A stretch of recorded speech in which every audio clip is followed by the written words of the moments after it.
Good evening, everybody. I have 6 o'clock. I'm hoping and thinking someone else will be joining us, or some will be joining us a little bit later on. If Danny comes on, I am recording, by the way. Thanks. If Danny comes on, we'll give him a chance to talk.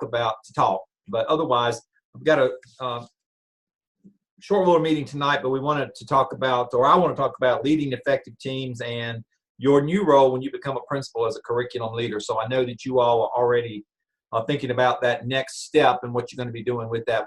Welcome, Jason. Also, again, I want to remind you, next week we do not have a session. It is Thanksgiving, so I truly hope that you'll be eating turkey or ham or something with your family. I know I will. So we will miss next week, but when we return from next week, we only have 3 more sessions within the coursework itself. And at that point, what we're really going to be doing toward the last part of this course is switching gears, talking about what next for you. So as you look at the agenda for next week and the weeks after, the next 3 weeks, you'll see that that last week is devoted to how you can interviewing skills for your next job. But we'll be kind of changing gears and talking about what next. Because hopefully in 605, we've given you an opportunity to look extensively at your school improvement plans, your teacher working conditions surveys, or any other kinds of pieces of data. So you're empowered now to know how to use that. So we really want to turn our attention, because this is your last course, about what next and what you need to do with that. Welcome, Danny. We just started, so I wanted to give you an opportunity, because I know you're one of those that has to slide out for 50 million other things that you do. But I want to give you an opportunity to speak, and again, we just started. Go ahead, Danny. Okay, well, I just wanted to check in to see if anybody had any questions. I think they've communicated with me as they've needed to. So I just wanted to I taught Tawanda how to build a bridge. I think I've heard from Jason. LaShonda, I think I've heard from you. Christina, I think I've heard from you this week, I think. I'm not for sure. Anyway, all of them have communicated as they needed, but I just wanted to touch base with them to see if there was anything in particular they needed from me. In the competency folio, there's a digital piece. Are we supposed to upload things in that digital piece? No, just the 21. That's what I need. The digital ones are all embedded in the 21. That's okay. That's just to explain, that what they are. Okay. You've got all that taken care of in your 21. Danny, what's the due date for that competency folio? Dr. Lamb said, and anyway, it's 2 weeks after the PSYOP due date. Hold just a second. The PSYOP due date is the 19th. Let me see. I've got it in my planner. I've been in training all day, so I've got everything still packed. Just got in the house a few minutes ago. I think the PSYOP date is the 19th, Monday the 19th at noon. It is, and let me see. I've got it right here.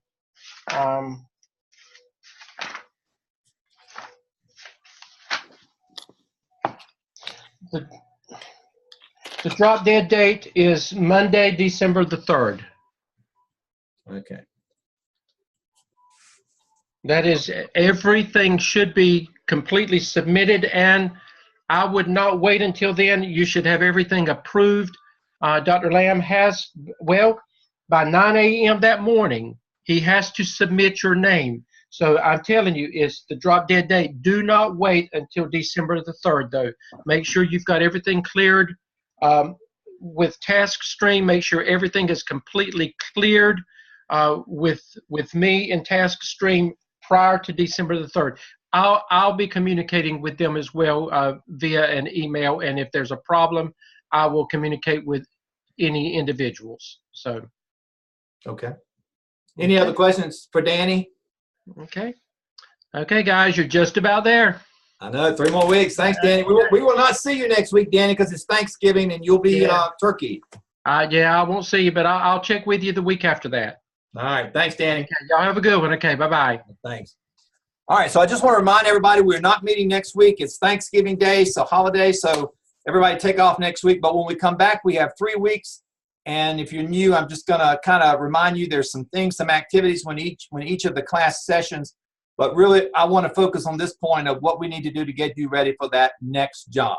So I hope by now you are feeling a little bit empowered and a little bit adventurous enough that you're going to start applying for jobs.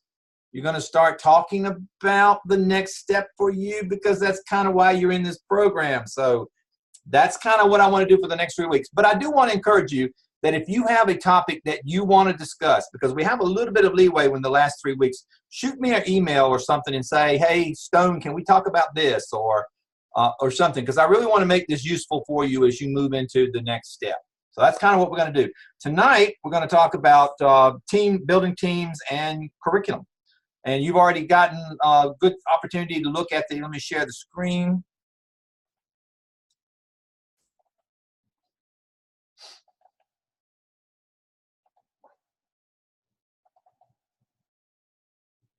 Hi, Lynette. All right, so this is what we're doing on week 12. Remind you, nothing next week. We're going to talk about what makes a good differentiated instruction, standard curriculum, We're going to talk really about teamsmanship and being a curriculum leader. After tonight, you're going to get an email from me immediately after the session is over and I'm ready to leave home. You're going to get an email from me telling you exactly what you need to meet for the 19th deadline. November the 19th is the drop-dead deadline for your CAP and for your SIAP to be in task stream. Now, we just heard from Danny that your competency folio is not due until Monday, December the 3rd by 9 a.m.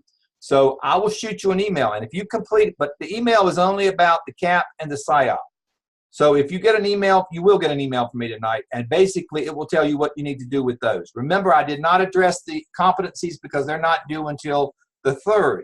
I'll start sending you emails next week or week after next reminding you about that deadline.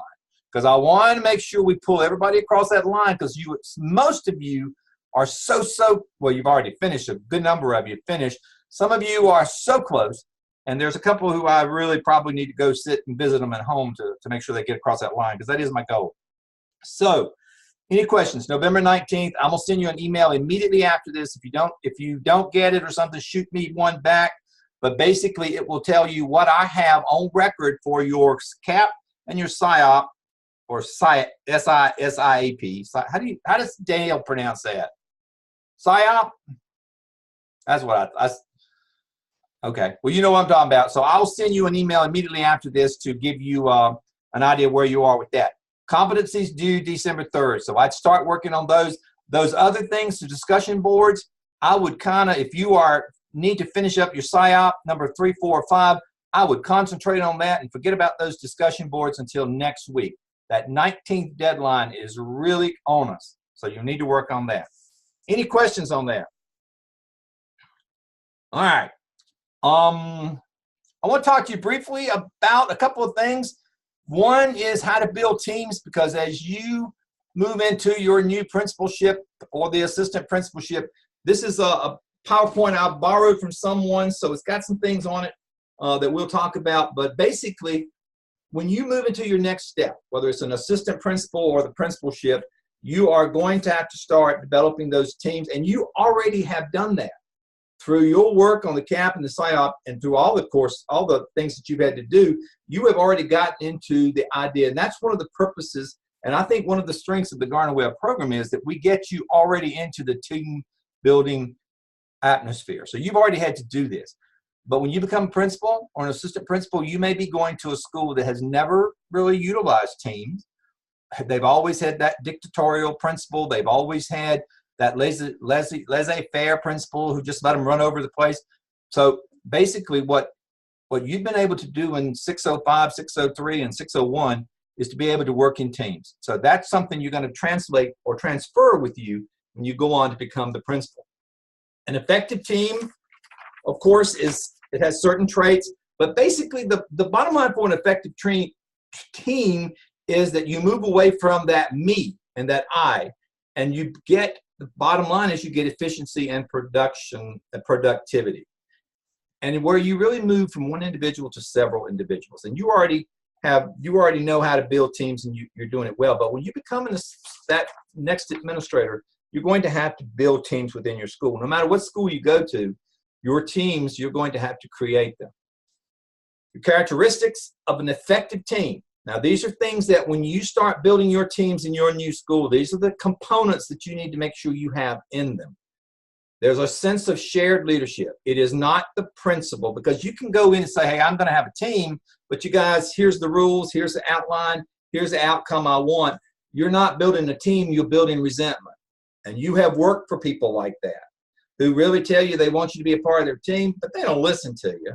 And they really they're trying to drive you to a product. So if that's what you're planning to do as an assistant principal, as an administrator, don't waste your time on teams. Just go in and say, we're going to do it my way, and here's how it's going to be. Because it builds resentment when you build teams and you don't use them. Or they're just basically, you're telling them what to do. So this is an effective team. And I can promise you from my years of experience and from yours, people like to be on teams that get things done. People want to be on teams where they really feel like they have some power, some influence to get something to be done. What people don't want to be is to be on teams just so you can meet a quota, just so you can say you're following the rules and the central office is okay with it. So when you build your teams, keep this in mind. Shared leadership. It is not about you. It is about that team.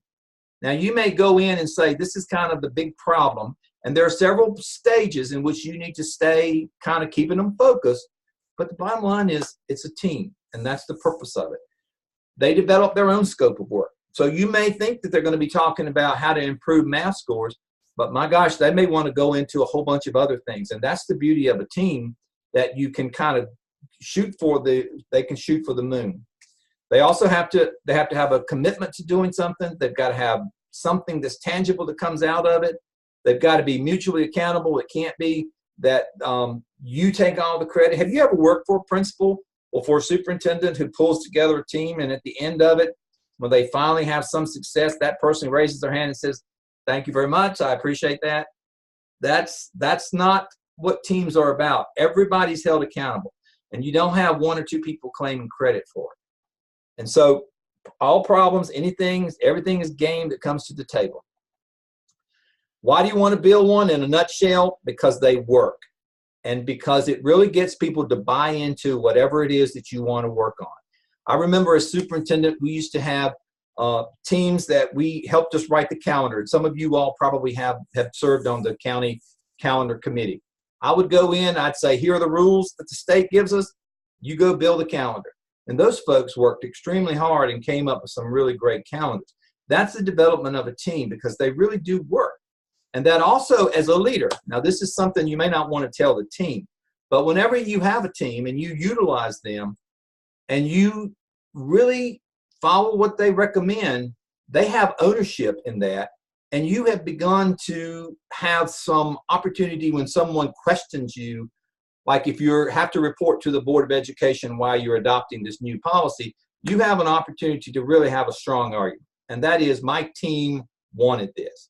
And I can almost guarantee you, unless the Board of Education or the superintendent is really way out there and insensitive and just very demanding, that is a powerful statement when you say, my team and I talked about this, and this is what my team is recommending.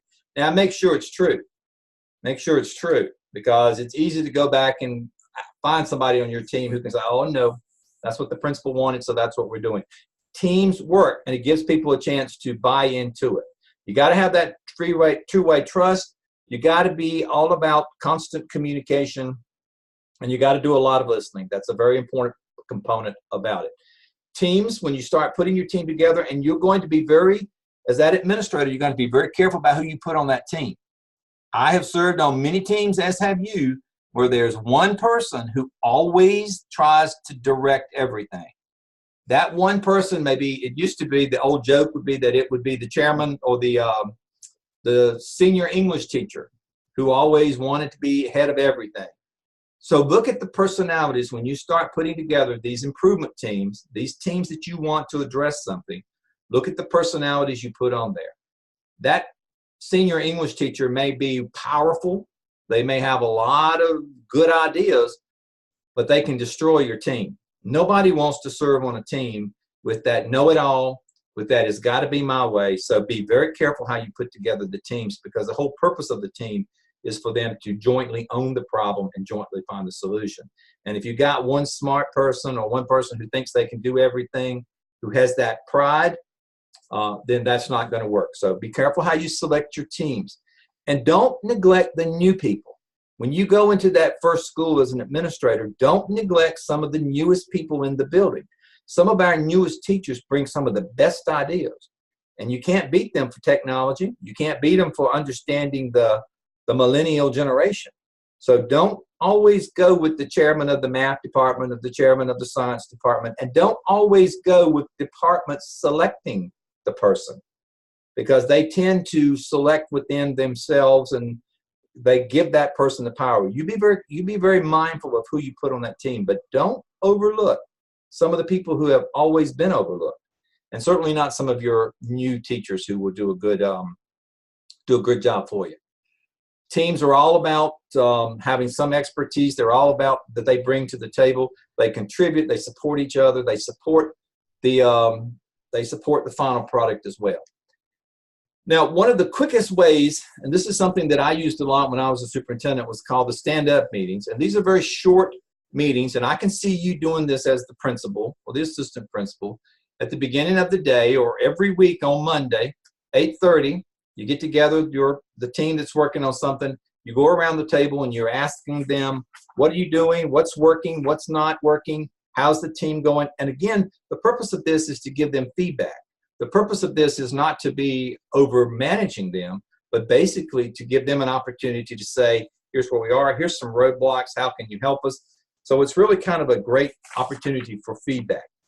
So that's what I would recommend that you do with your little teams. You don't always have to pull them together on a Friday afternoon at 3 o'clock or Monday afternoon at 3 o'clock.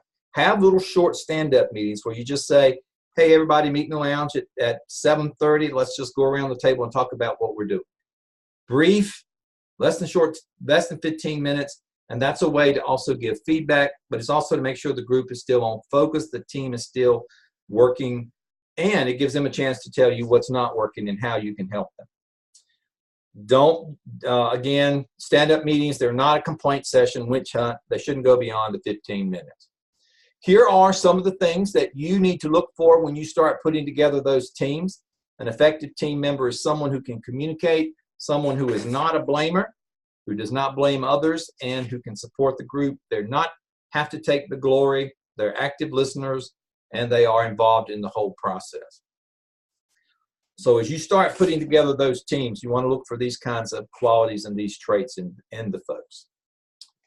Teams do work if you don't have that one highly dominant individual and if your style of leadership accommodates it. Again, when you go into that school, your first week, your first month, well, first of all, before you get there, your reputation is going to get there before you. Those teachers are going to call over to your school and they're going to say, hey, we got a new assistant principal. What do you know about it? Because, except maybe in Charlotte and some of the big places, everybody knows everybody. Down in Lamar and Darlington, everybody knows everybody. So teachers are going to call and find out. They're going to ask. So your reputation kind of is going to join you when you join or when you come to that new school. But when you really become the administrator, they're going to watch you and they're going to very quickly determine what your leadership style is. And so when you start putting together teams, they're going to keep that in mind. If they know that you are one that is collaborative, they will actively engage in the team. But if they know you're someone who's basically authoritarian and you're going to have it your way, they will shy away from teams, and you're going to have a hard time populating those teams. But they do work. So the first thing you need to do is create a team, and that's the first step. Of course, that means you need to really know who you are looking for. What is the traits that people need to bring to that team to be successful? And then the next 4 stages, there's forming that, and that's the first stage of putting together a team. That's when everybody comes together, they get to know each other. It's a very short stage. That is when people begin to wonder, what am I supposed to do? Now, here's what you do as a principal in the forming stage. Your major responsibility is to make sure that you have a bigger role in the forming stage than you do in any other. And your big responsibility is to make sure that everybody understands the objective, everybody understands the rules of the team, and that is that everybody's treated equally. There are no favorites. There's no desired outcome other than brainstorming and looking for your ideas. So that's the most important one. That's when people kind of be very surprised. It doesn't last very long. The first meeting, people introduce themselves. They talk about what they can contribute to the team. The second stage of the team, is the storming stage. And this is the hardest because this is when people begin to push back against the leader. This is when they begin to perhaps even challenge, why are we doing this? They begin to have questions. This is where that misplaced teacher, the big mouth who knows how to do everything, who's got to be in charge, this is where they can destroy the team. So in the storming stage, this is when they're beginning to dynamically come together. Could be disastrous. It's probably the most disastrous, but this is when they begin to develop those relationships.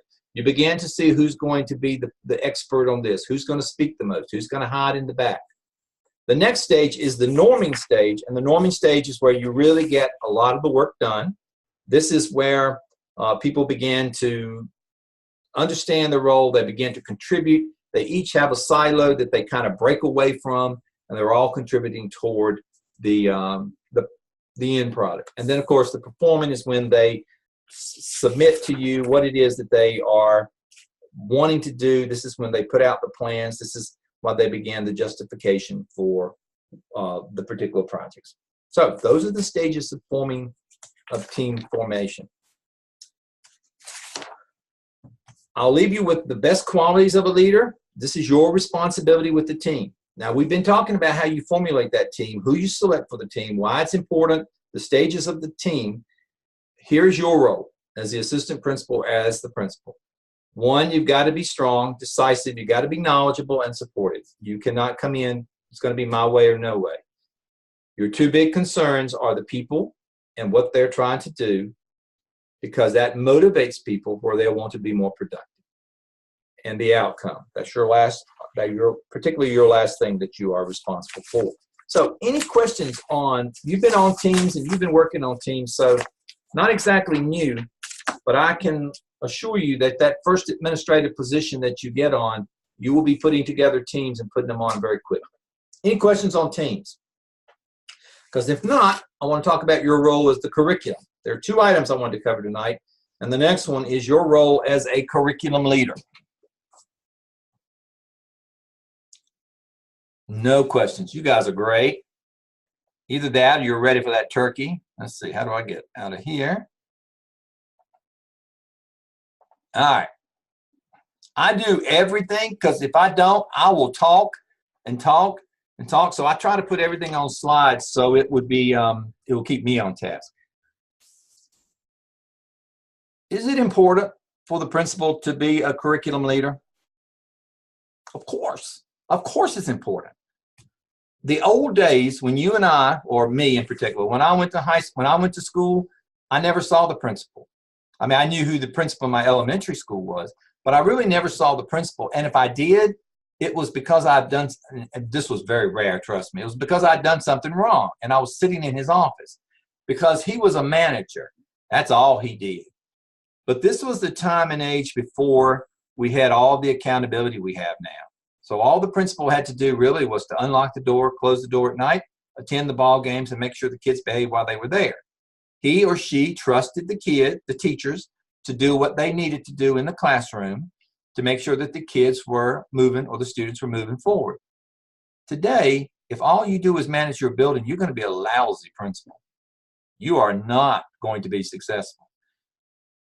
And the reason for that is because the accountability, and when your superintendent looks at you as a principal, you know what the first thing he's going to look at? Well, now he will look at your discipline and how well the culture of the school is, but do you know what the first thing on his desk is going to be? It's your test scores. It's your EVOS scores. It's how your teachers are doing. And so even though managing the school is still an important part of your job and probably will take the most of your time, if you're not the instructional leader or the curriculum leader, you really aren't fully functioning as well as you should as a principal. So your next job is to be the principal that's the instructional leader. And there are from research, there are 5 keys to success for an instructional leader. And an instructional leader, and these are the things that a great instructional leader does. So no matter how great a principal you are, if you're not doing these 5 things, your school is going to underperform. Now, it may be a high-performing school, but it could perform better if you were focused on these 5 things. Remember, as a principal, your primary responsibility is to get results, and that is to promote learning and success of the students. So it's not about the teachers teaching, it's really about the students learning and what they are learning from there. And remember, you got all these barriers or all these big tests to tell you how well they're doing. So the 5 things: focus on learning, encouraging collaboration, the use of data, providing support to your staff and students, and of course the alignment. So let's look at each one of these individually as you become that curriculum leader. This is nothing new to you. The first thing and the thing that you need to be known for at your new job is how well you are focusing on learning. And again, it's a shift because prior to this, it was focusing on the teachers teaching and how well the teachers taught. It really isn't about that anymore. It's how well the students are learning. Now, again, how well the teachers are teaching is something we have some control over because we have training, we have opportunities to help that teacher move in a different direction. But it's really about moving from what's being taught and how it is being taught to what is being learned by our most important people in the building, the students. So what do we want students to know, how to do it, what to do, and the ability to do that? It should be on professional learning communities. It's not about what you're teaching, it's what your kids are learning. And it all points to, of course, student progress. And what do we do when there is no progress? What kind of plans do we have in place when our students aren't being successful? So as a principal or as an assistant principal, your first job assignment, you need to go in immediately and start looking at what's going on in the classroom. Are the teachers very proud of the fact, are they the best social studies teachers in the building because they know all that? Or are they successful because the kids are being successful? So it's not about what is being taught, it's really about what's being learned by the students. And it's also about how you use time and resources and also how we engage parents. So the focus on learning is the first one that you need as a successful principal. I don't need to tell you this because you all have been doing this through all of your courses in MELS, encouraging collaboration.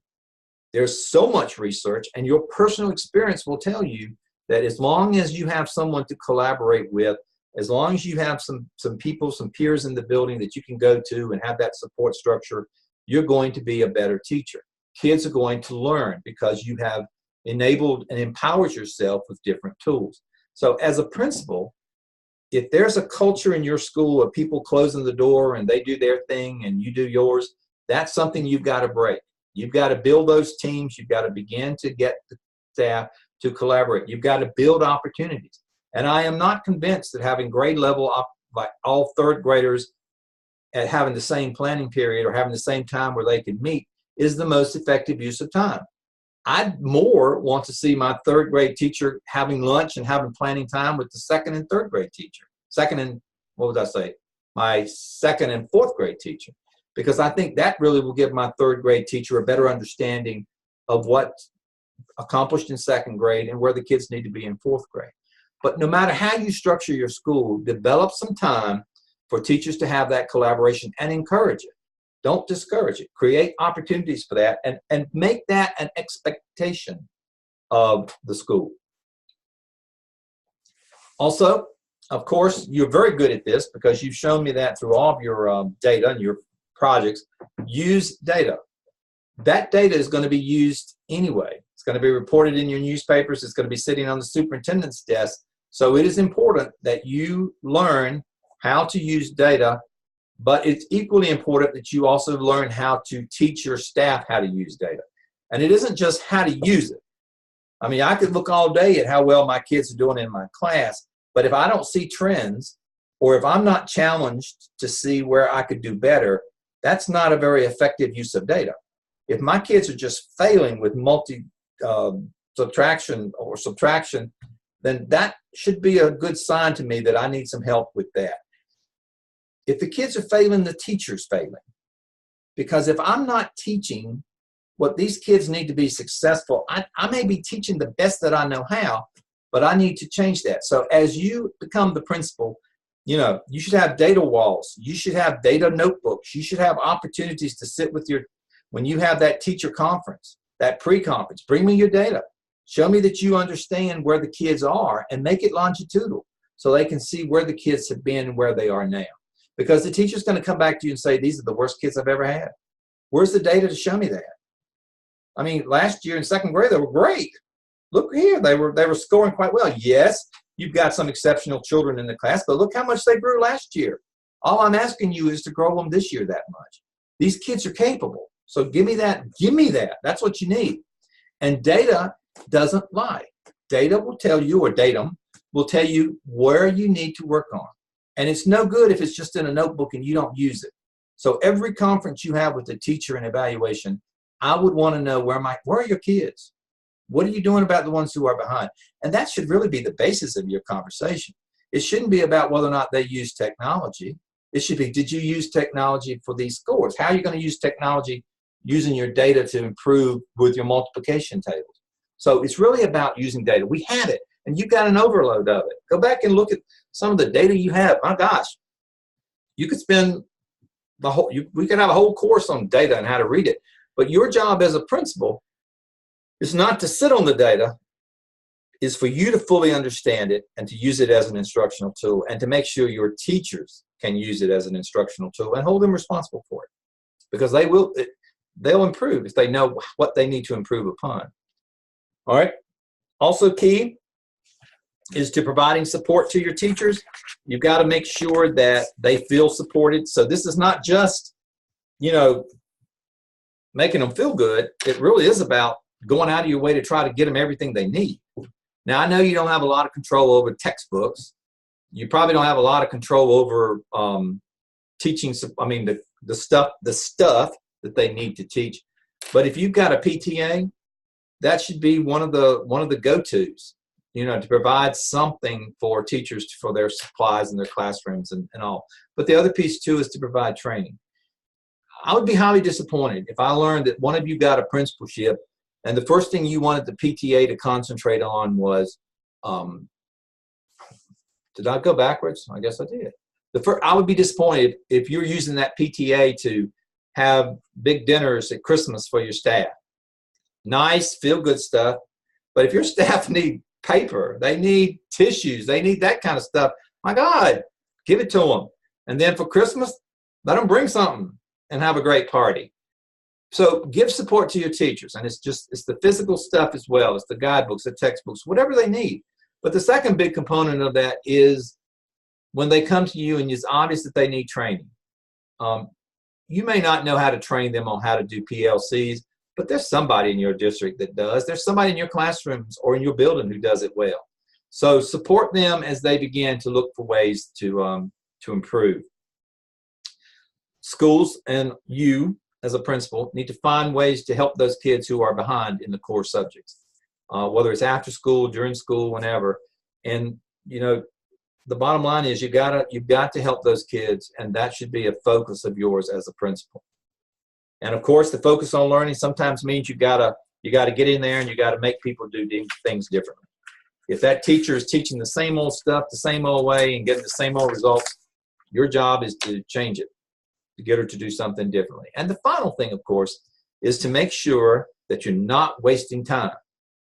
That high school teacher, high school social studies teacher who loves the Civil War. And, I used to teach. I was a high school social studies teacher. Civil War wasn't my favorite. The Revolutionary War was mine. And I will guarantee you, I probably spent more time on the Revolutionary War because I loved it. I mean, I knew so much about it, evidently. And so when it came time for the end of this year, we brushed over World War II, the Civil War, whatever. And it came time, if we were to be tested on materials, the Revolutionary War, maybe 2 questions out of 100. And I've used so much of my time for my kids because it's of importance to me. Remember, it's not about the teacher, it's about the learner. And so what we have to do is to help teachers understand to get toward that point where your curriculum, what you're teaching and how you're teaching in your classroom is not because that's the way you love it, you've always done it. It should be aligned to the curriculum, aligned to the instruction, and aligned to the assessment so that we know that those kids are being successful.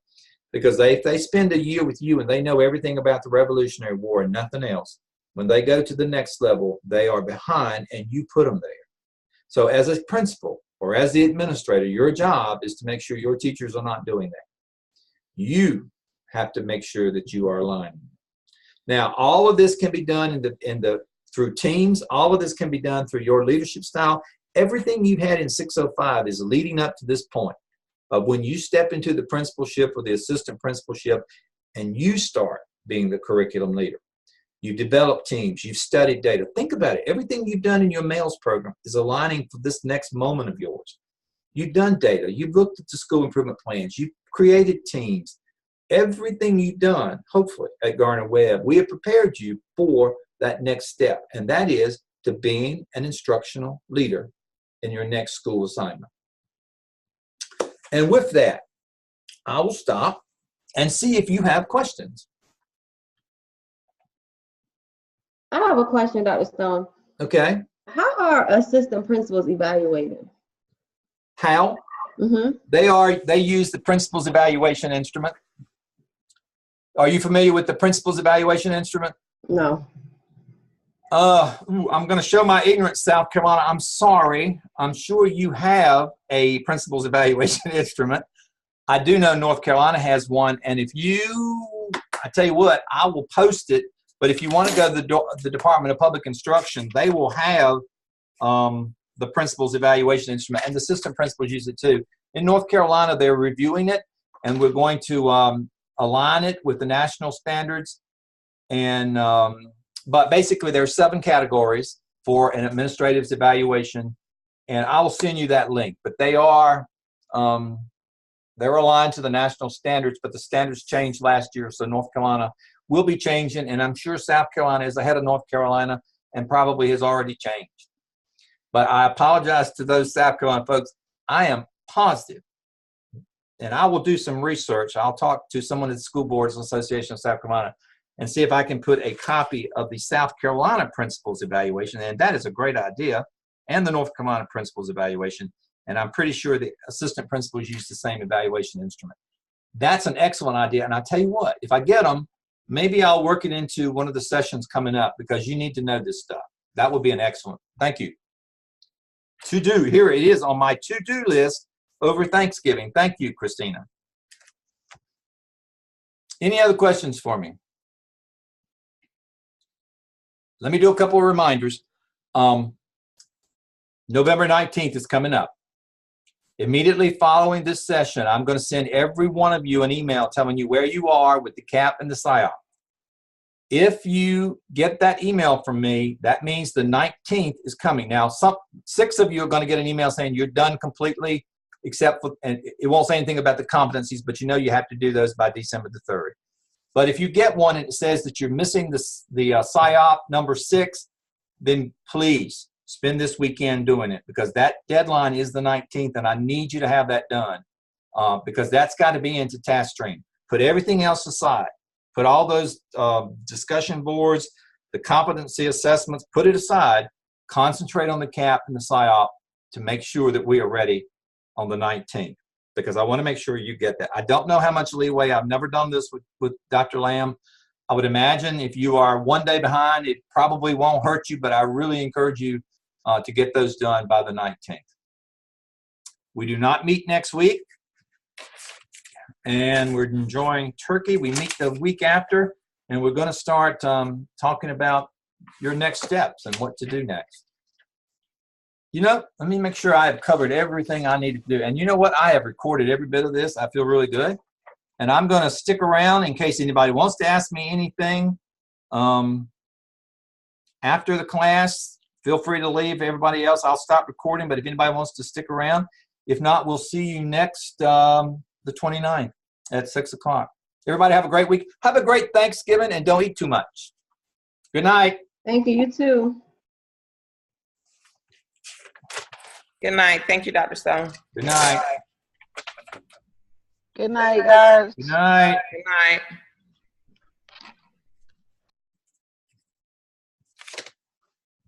End meeting.